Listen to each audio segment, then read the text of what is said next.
أيتها الفراشة الطيبة، علميني الصلاة.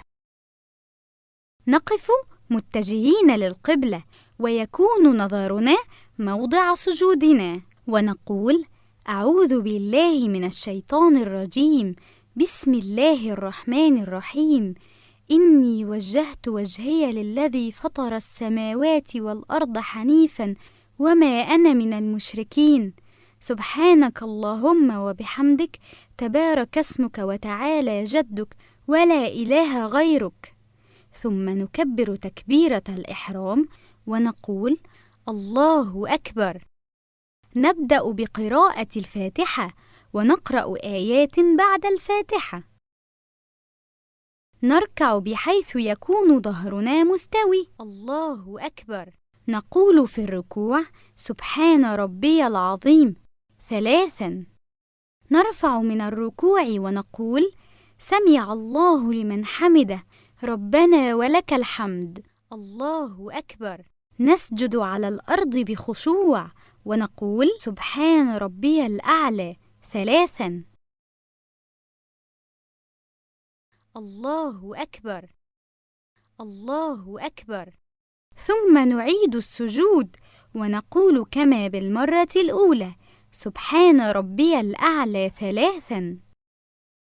الله أكبر. ثم ننهض واقفين لنأتي بالركعة التالية: الله أكبر، ونكرر ذلك في كل ركعة.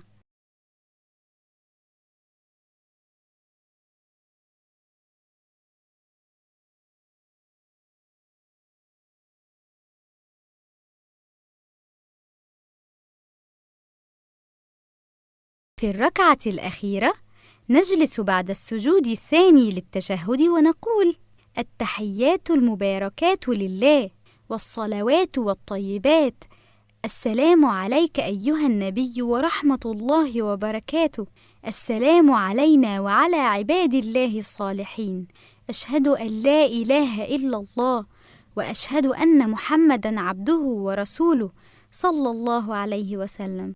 اللهم صل على محمد وعلى آل محمد، كما صليت على إبراهيم وعلى آل إبراهيم في العالمين إنك حميد مجيد، وبارك على محمد وعلى آل محمد كما باركت على إبراهيم وعلى آل إبراهيم في العالمين إنك حميد مجيد.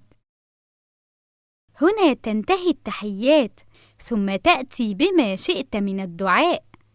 ومن الأدعية المأثورة أن تقول: اللهم إني أعوذ بك من عذاب القبر، وأعوذ بك من عذاب جهنم، وأعوذ بك من فتنة المسيح الدجال، وأعوذ بك من فتنة المحيا والممات.